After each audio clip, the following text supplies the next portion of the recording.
Hey, what's going on, everybody? David Noe with Speak Easy HR, presented by Payroll Partners. It is December 9th.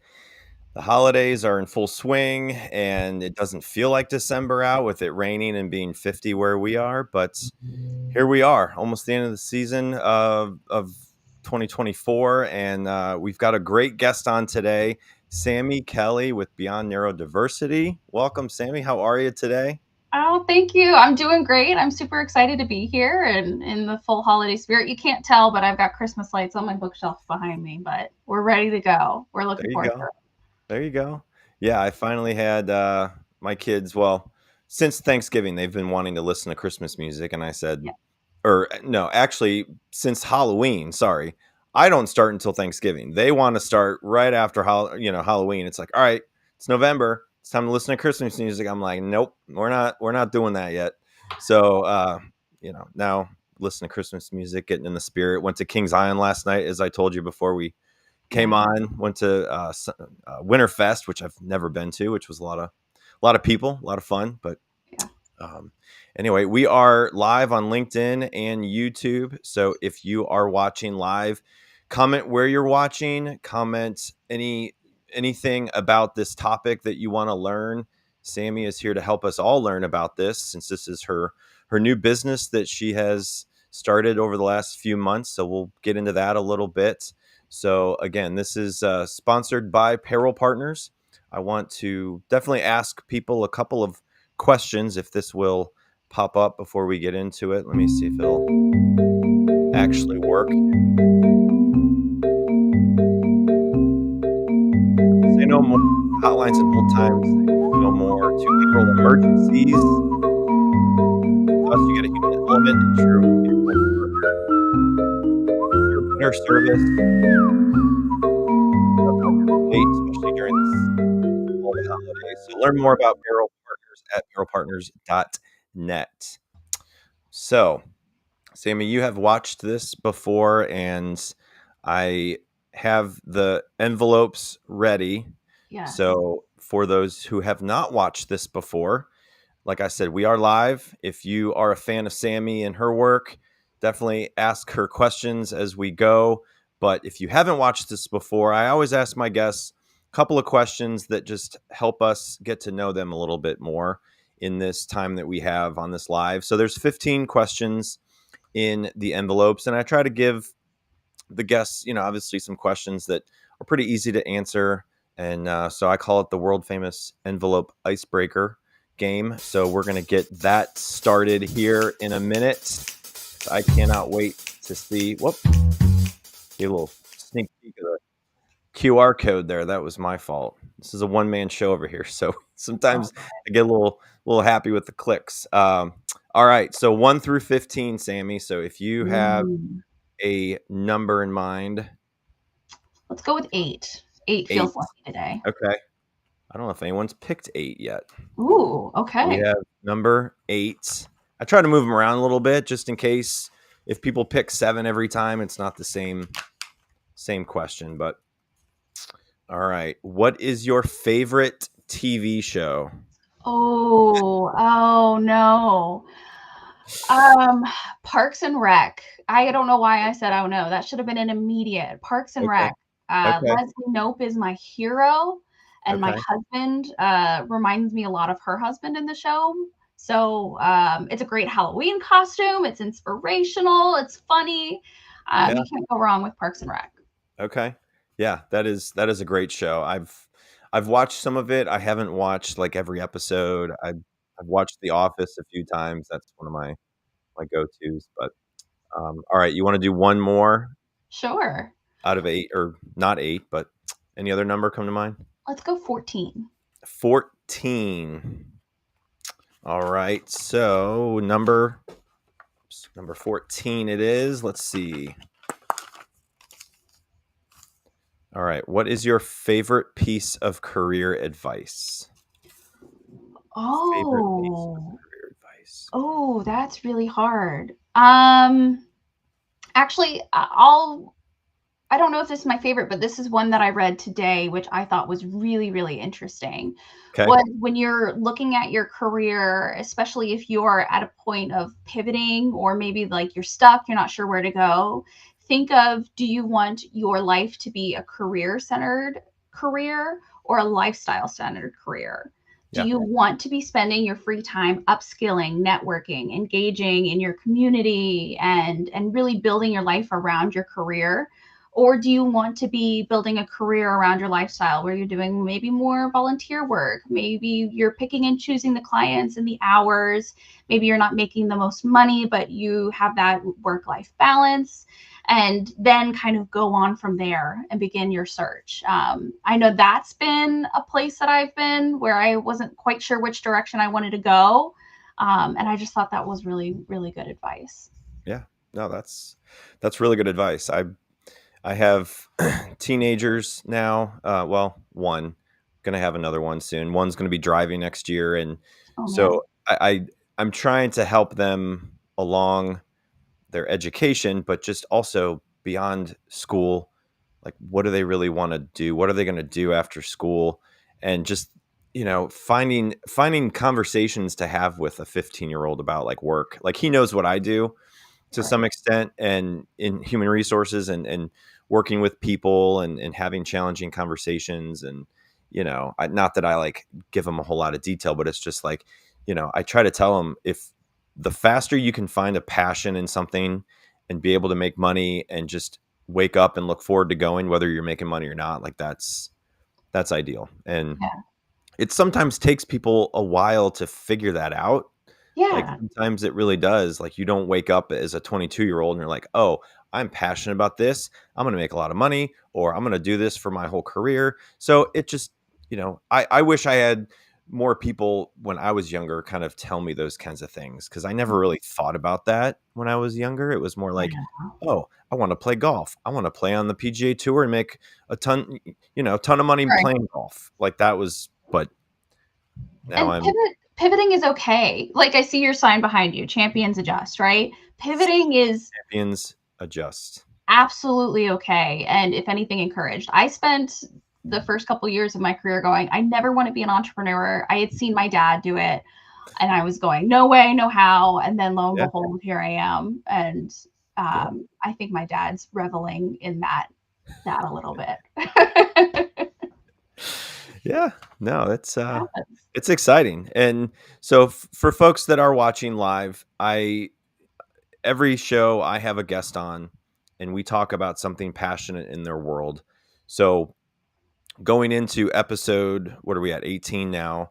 Every single guest has had a personal story, a background and experience in something that really has brought this show a lot of um, just authenticity, and having somebody just share their experiences that relates to the topic. And it's been really uplifting, and I've learned a lot through all of it. Now, you're in a situation where you started this business. You were with a local HR consultant for 7 years. You were in marketing, talent acquisition, consultant work, and then you pivoted and you started your own business. So let's get into that a little bit, because I'm really curious to hear how that all started. So Beyond Neurodiversity, which is Yeah. what your topic is about today, it's neurodiversity, inclusive HR strategies for 2025. Mhm. So take us back to like when you first thought about this idea of having your own business. Like, when did that all start? Oh, good question. So probably started, I'd say about 2 or 3 years ago, Okay. probably about two. I found myself struggling at work significantly, which I couldn't understand why. I was a high performing student. I could do the work, I could do the work well, and I couldn't understand why I was struggling with basic things like sending emails, like follow up, like completing projects all the way. Yeah. And it was embarrassing. It was frustrating. There was a significant amount of shame going on with it. And it wasn't until actually I started working with a therapist, kind of just to work some of this out and say, like, why am I struggling so much? I'm a straight A student. I should be able to do any of this. Yeah. Um, And it wasn't until actually that ADHD came into the picture and came into the conversation. We began to have conversations about some of my thought patterns, my brain activity, the way that I approached different challenges. And it became clearer and clearer that ADHD was probably an answer. So I went and I got a diagnosis at age 27. Okay. So it was surprising to say that I had gone through high school and college successfully, and yet I still had ADHD and then was meeting all of these struggles outside of college. It kind of baffled the mind a little bit. My family was really confused. Some of my friends were really confused. Some of them had been waiting for me to get there for a while. But it wasn't until I got this diagnosis that patterns began to fall into place, and I began to understand a little bit more about why I worked the way that I worked, and why I was facing the challenges, but also like why I was so successful in certain areas, like big picture thinking, creativity, thriving in chaos, things along those lines. Yeah. And I worked with a phenomenal female entrepreneur. I was kind of right hand woman for a while, and I watched her grow a business, but I also watched how she handled her team's challenges and individual frustrations. And then she had the opportunity, or I should say, I had the opportunity to work with her on creating accommodations for myself. And I began to go, holy heck, like if I'm experiencing this at 27, how many other individuals have gone through their lives struggling in the workplace, or worse, or getting diagnosed later in life? Yeah. And I began to see that pattern, particularly with young women my age who were going in and getting ADHD diagnoses. Some who were coming to me and expressing, I think I have autism. I'm going through this process. Help. I don't know where to go. You've already been through this process. And I was shocked at how much we had failed people, young people, particularly young women. And I began to just start to say, like, I'm so passionate about this. I've been in these shoes. I understand what it's like to struggle at work, to feel like a failure, to constantly try to hide the inconsistencies that, are part of just ADHD or autism or dyslexia. I think this is where I need to go. And things just kind of naturally aligned. The doors opened for the opportunity to step out onto an entrepreneurial platform, and I had the blessing and the love of my previous team, who kind of encouraged me to step out and do this. And lo Yeah. and behold, here I am. Yeah. Well, I mean, I think it's amazing. People taking risks that they really for some time aren't ready to take that leap and take on a risk like that. But no, I mean, I just applaud you for doing it, and you just don't know where it'll lead you. And Right. same with things that I've been doing, like this podcast and other things that we've talked about in my personal life, just things that really are stepping out of your comfort zone and taking a risk. What's the worst that can happen? And if you're okay with that, then why not? So what have been maybe some of the biggest challenges or surprises so far since you've been doing this all? The challenges is just learning how to run a business, right? Just Yeah. not having somebody next to you to kind of gut check you, or to say like, yes, this is the direction you need to go. You should attend this webinar. You should engage with these people. So Yeah. that's been a challenge, but I think some of the surprises have been the reception that I've gotten from individuals. I've done a lot of public speaking recently, and in almost every engagement that I've had, I have one or two people come up to me, often in tears, saying, "Finally, somebody gets it. Like, I thought you were speaking to me the whole time. I thought you had told my story." And I'm gonna like not gonna get emotional on a podcast at 2 p.m. on a Monday, but That's okay. it's been really touching, and it's been really amazing, and it's Yeah. really resonated deeply, I think, with audiences and with myself. And it goes to show that there's so much more going on behind what you see a person presenting at work or in their personal life. And it's been really touching. It's been really amazing. Yeah. No, that's amazing. And I'm sure you're going to continue to have those people come up to you after and just I hope tell so. you how they have connected with you, and that it sounds like you understand them without even knowing them. And so that's awesome. So can you start kind of explaining, what neurodiversity is and why it's important to the workplace that we all are in now. Yeah. So neurodiversity is an all-encompassing term. Neurodiversity is the unique way that we all think, process information, understand the world around us, right? It really encompasses all of us, the same way that the general term diversity or racial diversity encompasses all races. Neurodiversity encompasses all of us. But when you think about the term neurodivergent or neurodivergence, it describes a person's unique and innate neurological differences. So it's just the brain is wired differently, and their activities and their patterns are wired in a way to try to survive the world around them or meet the challenges that they have. But they differ from society's norms. So it depends on who you talk to. For some people, there is like a clear line. You're either neurodivergent or you're not. For others, it's more difficult and nebulous because we're basing it on society's norms, which, I mean, who is really normal? That's a whole other podcast. But it's really important to the workforce because we need diversity in so many areas. We need diversity of thought. We need diversity of ability. We need diversity of experience. This diversity allows organizations to be innovative, to drive change, to be on the cutting edge of their industries. But honestly, to me, this diversity is about creating a sense of inclusion and belonging. So it's estimated by the CDC that almost 80% of autistic individuals are either underemployed or not employed at all. And that's just autistic individuals. That's not individuals with ADHD, with dyslexia, or any other diagnoses.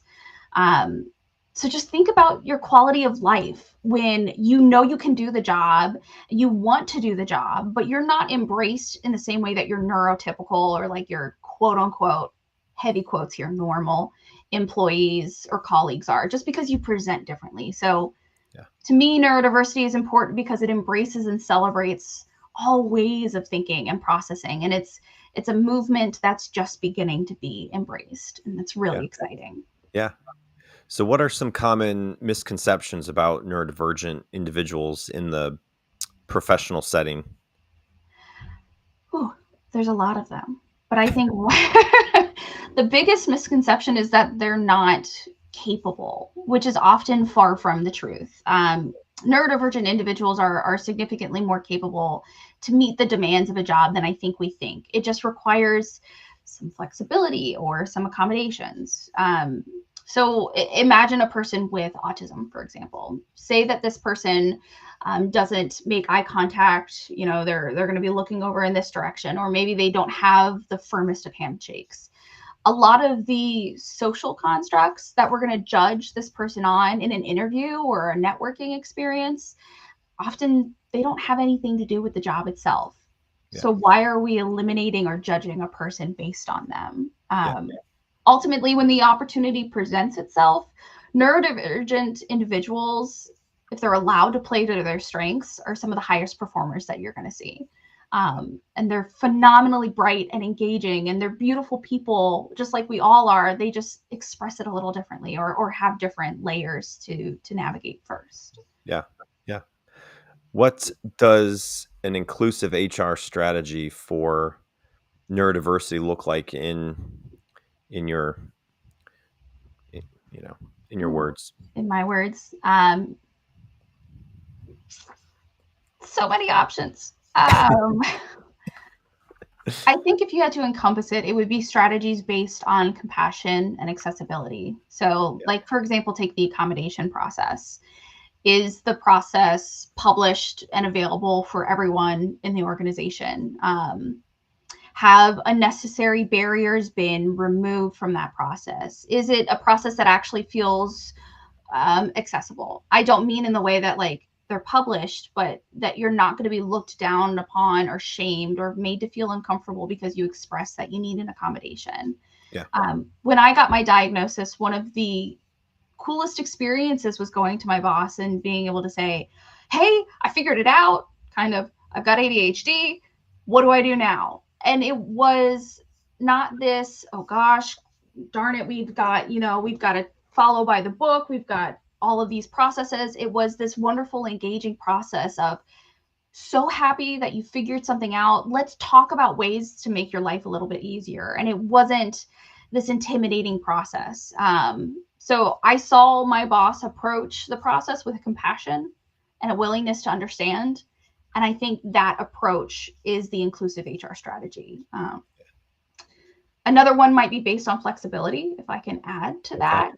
So, for many neurodivergent individuals, they might struggle with sensory or environmental struggles. It might make going to the office feel like a living hell, even on a good day. So, does your organization offer flexibility in the way, like, can you move around? Can you find a quiet space during the day? Does the person have the ability to work from home? Does the organization ultimately offer and encourage? That's the key part. Yeah. Encourage the person to do what they need to do to focus on their work, to be the most productive, to be their best self, to bring their best self to work, rather than forcing them in a box and making sure that they meet a norm and struggling to do their best work. And that's where I think a lot of companies still don't get it, Mm-hmm. unfortunately. And so they might lose good people because they don't have that figured out for their workforce. And if they're not allowing them that opportunity, it's going to cause frustration on the employee that Oh, just yeah. is not getting what they feel like is needed in that situation. Like you said, whatever makes them most productive can get their job done.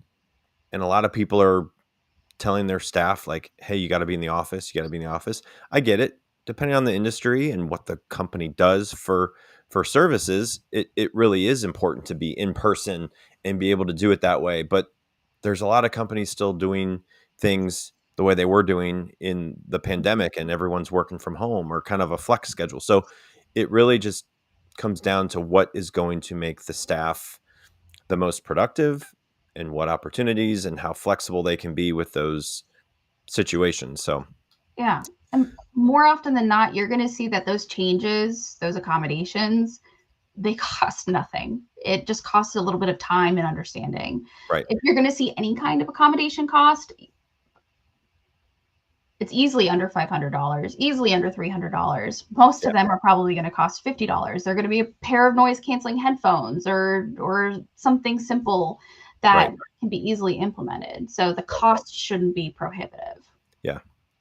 So let's get into hiring practices a little bit because I Yeah. think one thing that'll still be a challenge in 2025 is recruiting, Mm-hmm. finding good talent.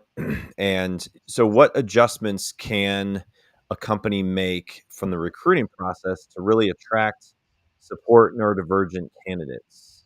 Absolutely. There are a ton of changes that can be made. The first is making sure that your process in itself is accessible and understandable. So, are you asking up front, does the applicant need any accommodations? Are you making sure that that is part of the conversation from the beginning? For example, I'm working with a phenomenal client of mine who happens to be autistic, and we're going through the job search process, and I'm beginning to see, oh my gosh, businesses aren't really built to support him. They're not giving him the opportunity to really shine because they're putting him in those boxes, or they're not making the application process acceptable or accessible and engaging. Um, I think of I'm like going through the employee application process in my mind, right? Is the application page super flashy and over the top, or bright colors, too much going on? Sometimes those pages need to be as boiled down as possible. You can engage them in different ways, but making that page understandable and accessible, because they're taking in a lot of information. Yeah, When you think about the job description, are you reviewing your job descriptions regularly to make sure that you're focusing on only what's absolutely necessary for the role? I like to use the example of a driver's license. So I know that's not applicable for every role, right? But say that you need to have a driver's license because you want to make sure that the person has reliable transportation or can get to work on time. Well, what if that person maybe has significant anxiety or can't drive or has to rely on public transportation? Well, in reality, can that job just be worked from home? Or what if that person has a caregiver that can get them to work on a regular basis? right. But because of like a thing called all or nothing thinking or black and white thinking, right? That inability to see the gray. Somebody might self-select out of that process and eliminate themselves when in reality their talent was the perfect fit. Right. And they really could have been a great fit for the organization if there had been flexibility. Yeah. When you think of the interview process, are you providing questions in advance or offering that option? Just offering that option as an accessibility piece. Are your interviewers trained to understand the signs of neurodivergence, or if anything, just to recognize their own preference for neurotypical social patterns, right? A firm handshake, eye contact, quick, concise answers, those may not necessarily come when you're working with a neurodivergent individual. So it's important that you're allowing candidates time to process, to break down complex questions, allowing them to even move about during the interview, kind of to process excess anxious energy. Yeah. I could go on, but those are the first. Those are just some of the changes or accommodations that can be made to the recruitment process when it comes to hiring individuals. Okay. So how can an organization evaluate candidates fairly, without relying on the traditional interview techniques that Mm-hmm. that may disadvantage the neurodivergent individuals? Yeah. So it goes back to kind of discarding those neurotypical expectations. It might be allowing for fidget toys or tools to be on the table to allow somebody to process energy, to allow them to move around. But I also like to suggest unbiased tools like DISC or Clifton Strengths Finders. Hmm. I know these tools aren't necessarily geared towards making a decision per se, and it Yeah. depends on how people like to use them in the interview process. But they do allow you to understand how a person works, their strengths, how they communicate, right? It allows you to understand where they might need support, and it eliminates a lot of kind of that social guesswork that Hmm. comes, I think, with an interview. So that is one way of really getting to the heart of a candidate or trying to understand how they're going to fit into a team without relying on those traditional interview techniques, right? It's unbiased. Clifton Strengths doesn't care if the person made eye contact during the assessment or if they, were concise in their answers. Yeah. They're more focused on the immediate data. What about, so I have used those kind of assessments, and some of them I think are really accurate. Unfortunately, Mhm. it is a cost associated with some of those. So, when Mhm. you're a smaller business and you just don't have the budget to have some kind of assessment tool as part of the interview process, is there something that's out there that might give a little bit of a baseline with a similar kind of assessment that's not as much of a cost associated with them? Have you found any? You could do Myers-Briggs or Yeah. Enneagram, Yeah. some of those easier Yeah. online assessments, not as scientific, not as quick with the data, Yeah. but those are kind of the first ones that come to mind. Yeah. I think in that case, if you're working on a smaller budget, it is really looking at yourself and looking at your expectations, Yep. um, and looking at even the questions that you're asking to make sure that you're really understanding what do you really need out of this role, what do you really need out of this candidate versus what are the nice to haves or the neurotypical expectations. Right. So I have Sammie Kelly. She is the founder of Beyond Neurodiversity with me today. And this topic, as we've talked, it's one that I feel like we're going to hear more and more about in the future. And with my background, not necessarily handling diversity as a full-time position. I have been on various work groups and committees about diversity and inclusion with the environment that we were in. So from a training development standpoint, with neurodiversity, what role does training play in fostering a neurodiverse friendly culture, and how can HR professionals really lead the way in that? Good question. So training is incredibly important when it comes to that neurodiverse friendly culture. um, I think first of all, it's just like basic education. It's conducting an introductory training on what neurodiversity is, what it looks, what it feels like, as well as the challenges and successes that come along with it. That can be incredibly beneficial when it comes to setting the tone and introducing a neuro inclusive environment.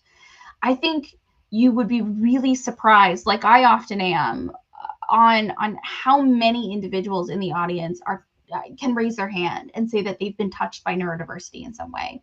Sometimes it's their own story, sometimes it's their sibling, their cousin, their niece, their nephew, their grandfather who was just never diagnosed, but now that they learn more about neurodiversity, they're kind of like ticking some boxes, right? That training, I think, is wonderful when it comes to level setting. And HR professionals can lead the way by educating themselves first and foremost, and making sure that they're leading with professionalism and compassion and understanding, really with any individual, but especially the neurodivergent ones. And they can connect with the neurodivergent community through organizations like CHAD, which, of course, just when I need it, I'm not going to remember what the acronym stands for, but it's CHADD. Okay. You can work with providers, mental health professionals, and others to make sure the supports and the trainings that they're delivering are neuro-inclusive and friendly. Or better yet, I'm going to put a plug, call those providers and ask them to come in and provide that kind of training. Because, they can speak to the lived experience, they can speak to the professionalism, and they can also speak to, hey, I've been on both sides of this. At least in my case, I can say I've been on both sides and be able to communicate that experience. Yeah. So Yeah, what about managers? So a lot of people are in a manager role, maybe not equipped with as much background and experience as others in a managerial role. They might have been put into that because they were doing really well and then they got promoted. And now what? So how can managers be better equipped to support the neurodivergent employees on their team? Sure. So this is kind of an interesting question, because there's a phrase: if you've met one neurodivergent person, you've met one neurodivergent person. Like, you've just met one. Congratulations. You've only had one experience. So no one person's needs or challenges are necessarily the same. And so it's really difficult to kind of lay down like a blanket advisory, like, hey, if you're working with this kind of person, you need X, Y, and Z. But I do think that if I had to give general guidance here, I would make sure to say, or I would rather say, make sure to operate with compassion, with understanding, and with patience. Allow somebody the time and the space to articulate their challenges, and best of all, believe them when they come to you. I think we've all heard of the bad apples who will use one thing or another in some cases to kind of, get special accommodations or supports or anything. But more often than not, those individuals who are coming to you with challenges are intrinsically struggling with something and really do need the support. It requires such an individualistic approach from managers, but it's really getting to know your employee, getting to know their patterns, keeping an eye out for them. I think it's really important for managers to work with individuals who have the lived experience, who can then help them have the right language to advocate for them. It'd be one thing if my boss had gone to everybody and said, hey, Sammie really struggles with detail orientation, just don't even bother. But instead, she was really focused about pairing me with detail-oriented individuals, making sure that the support was there, and giving me guidance and checking in with me often, and making sure that she was staying on top of those patterns. So that's a very long-winded answer, but I think No, that was really good. So hopefully managers will take that and kind of evaluate how they are handling things right now and maybe figure out potentially some different tactics to it. Which when you talked about workplace accommodations and things that people might be asking about, as a manager or someone that has to be a part of that situation when it comes to making a decision about that, what are some practical accommodations that employers should consider, when they are in that situation of somebody that's neurodivergent on their team? Yeah. There's a whole long list, my gosh, but the ones that kind of come to my mind initially are things when you think of like the environment. noise canceling headphones, a quiet space, or the ability to work from home when possible, right? Like you said earlier, I get that it may not be a possibility for everybody, but that kind of flexibility can be really important as long as they're still delivering. And that's the goal, right? Is that these accommodations allow them to deliver and to be at their best and to function in a way that's not causing them undue stress or harm. Um, Flexible working schedules I've found can be actually really beneficial. So just the ability to say, hey, I know I'm going to log in the morning, but if it's 8 or 8:15, it doesn't matter because I'll work until 5 or 5:15 to make it up. But just the ability to kind of ebb and flow. Um, One thing that I've learned or noticed with neurodivergent individuals, and this might be true for everybody, but I know from my experience, right? My energy is tied to my emotions. So when I have really high energy, I have also really high anxiety. I also have like, woohoo, great times. But when I have lower energy, I'm probably more prone to depressive actions or slower energy. With a slower morning, the ability to work at 8:15 and just give myself a little bit of grace, really beneficial. Um, you can think of other accommodations like advance notice for meetings. Sometimes neurodivergent individuals can really struggle with change or sudden changes throughout the day, and things like providing agendas in advance or written communication, like the little things that make such a big difference in somebody's day. You might think like, okay, I have to follow up with a written communication or I have to follow up with an email. It takes 5 minutes out of your day, but the emotional and mental impact on that person further on down the line is exponential. Yeah. And so these accommodations are really easy, but um, they just take a little bit of time, a little bit of love. Yeah. So walk us through just a prime example, just so people, if they come across something similar, maybe have a better approach and mindset with it. So if someone on your team comes to you and says, hey, I need this accommodation, I have this situation that, I have documentation from my doctor or something that shows that they're not just making it up. Because I Mm-hmm. feel like some companies and some managers might just feel like people make things up Yeah. because they want to get out of their work and they don't want to work as hard or they don't want to be in the office and they want to make, a big stink about like the lighting or the, air conditioner making noise or something. So, what what would be like an example of that? Is it is there one or two like accommodations that you feel like a lot of people will have to address at some point? So are there like kind of categories of things that really people will potentially at some point in the future have to address?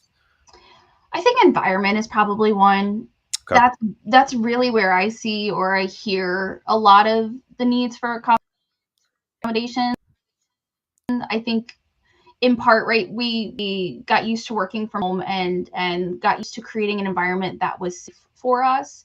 I think that's actually a really key word is safety. Yeah. Um, I remember coming back to the office and through no fault of the team, right, just struggling with my own feeling of safety and my own feeling of like I had created an environment, I had everything down, and now I have to, hear this person's conversation or I have to smell this person's lunch or things that weren't necessarily anybody's fault, but just I was in the environment that I couldn't control anymore. So that's where the things like noise canceling headphones, the ability to move around I will forever and a day champion the ability to find an office and close the door and to work in that kind of space. I know that people may feel like, well, that limits collaboration or creativity. Well, if you want collaboration, you can still knock on the door.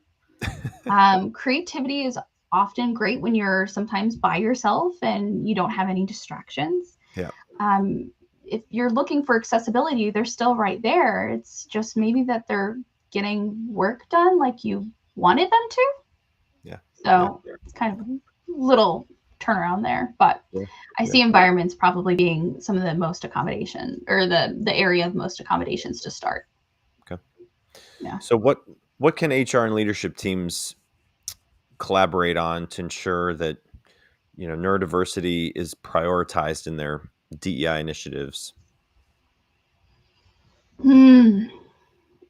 I think that's a really good question. And this is one that I kind of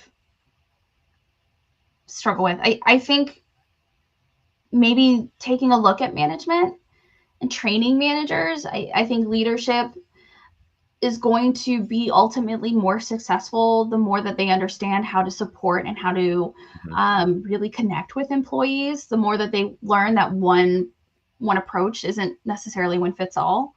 And so that ability to introduce managers and leadership teams to unique perspectives, unique challenges, unique successes as well. And that collaboration, I think, in terms of just training managers and supporting them will be really um,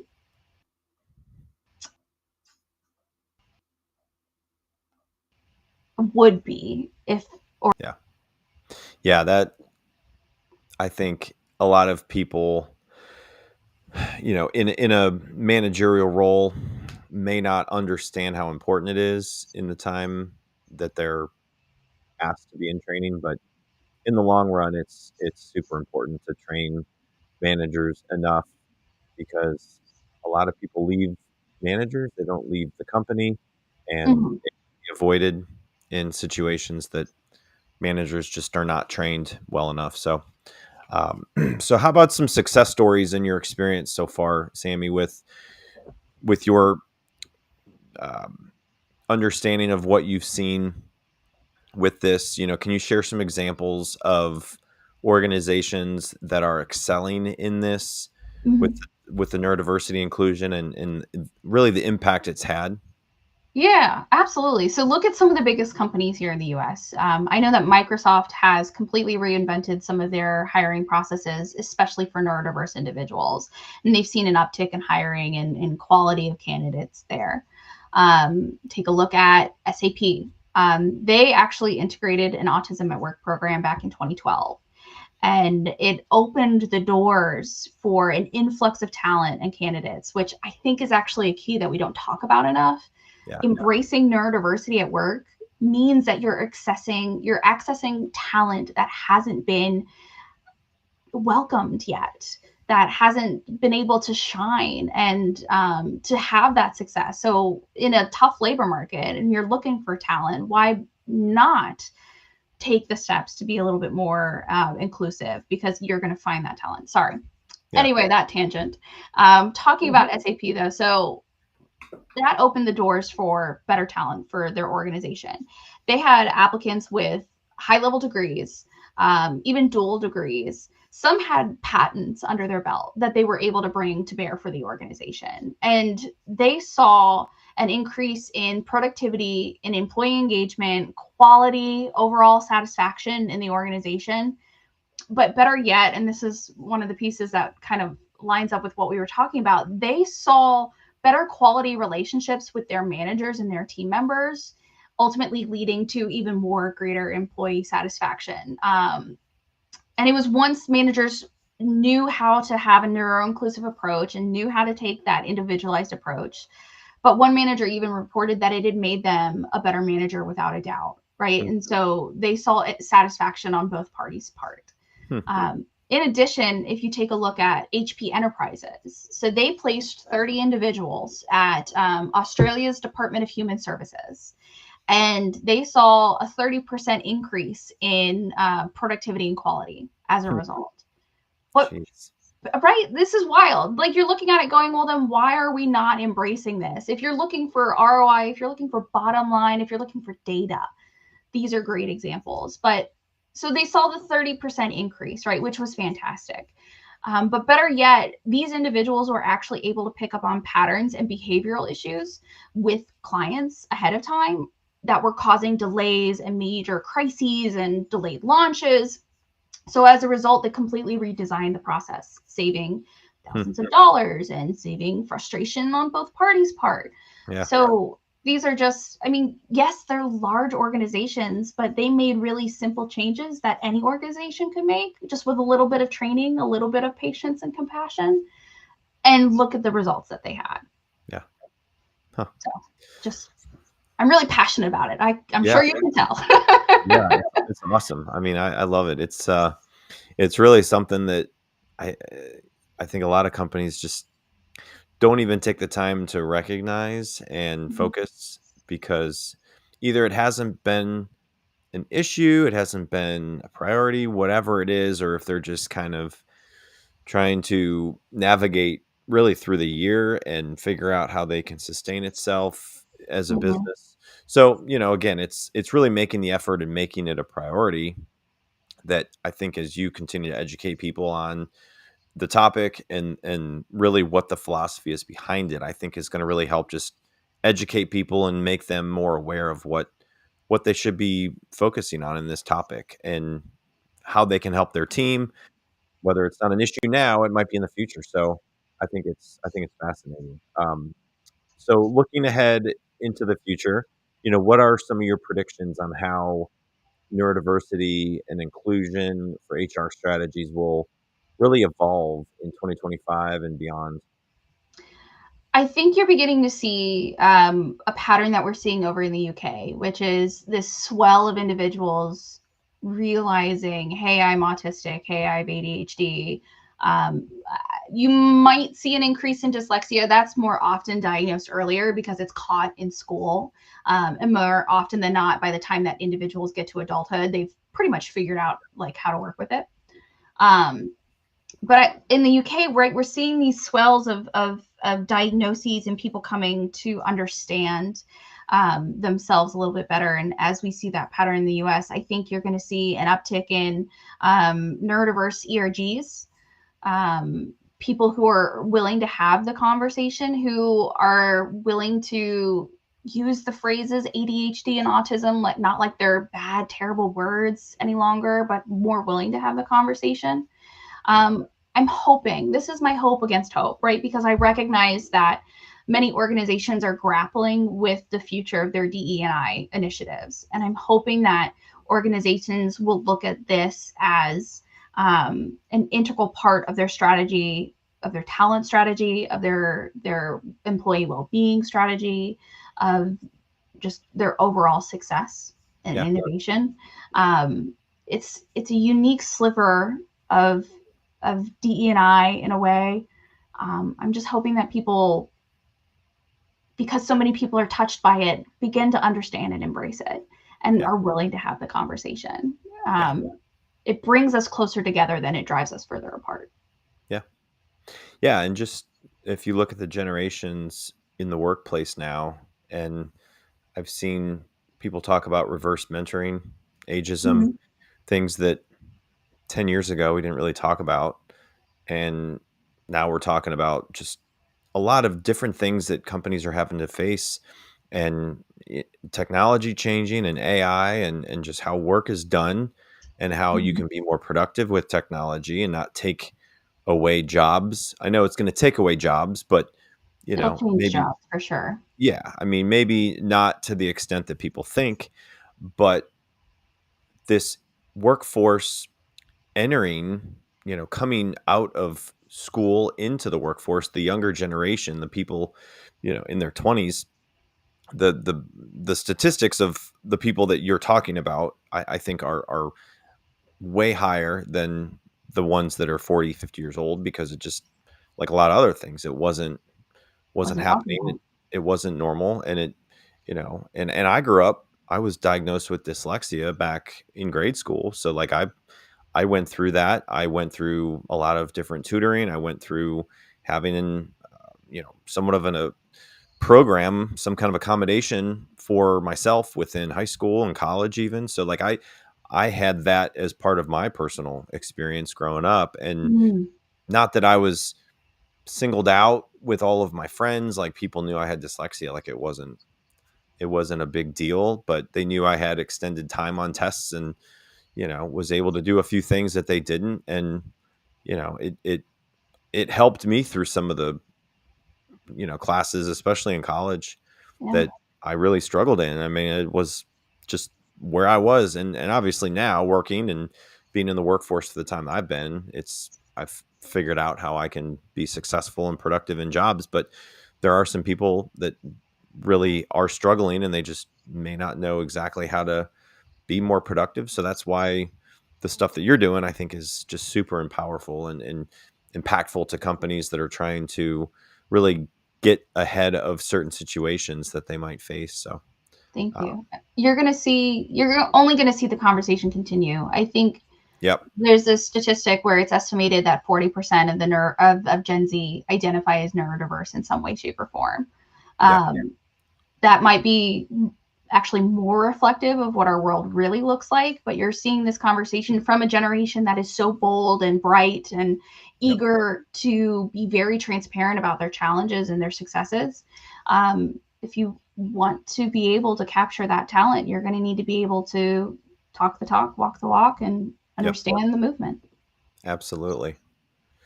Well, if anyone wants to connect with Sammie just to kind of learn more about her work at Beyond Neurodiversity, you can scan the QR code for the website, which is let me just click it on myself and just pull it up and make sure it's going to work. Yep. beyondnd.com. Mm-hmm. So if anyone is watching that cannot see the QR code, if this is on demand and you're listening, it's beyond, BEYOND, ND.com, Beyond Neurodiversity. So you can contact Sammie there and learn more about what she is focused on with this new venture of her career. And just super excited for you. And I'm sure you're going to continue to, like you said before, have people come up after your presentations and different crowds that you're going to be talking to and just hearing their success stories with it and really just connecting people that really feel like they can connect with you on this level. So Thank you. very, very excited for you, Sammie. And I'm glad you were able to come on this year and be one of my last few episodes of the year, which I've got one more next week. After that, we're going into next year and got a whole lot of other topics to get to with guests. So hopefully you can come back on and give us an update on everything you're doing and looking forward to staying connected. So appreciate you coming on and talking Yeah. about all this. Thank you for having me. It's been a treat. I'm just so happy to be here, and Yeah. I really appreciate the time. Yeah, absolutely. Well, I hope you have a great holiday and it's going to go by fast. So try to enjoy the next few weeks as we head into next year and happy holidays. And we'll talk to you real soon, Sammie. Sounds good. Thanks, David. All righty. See you later. Bye bye.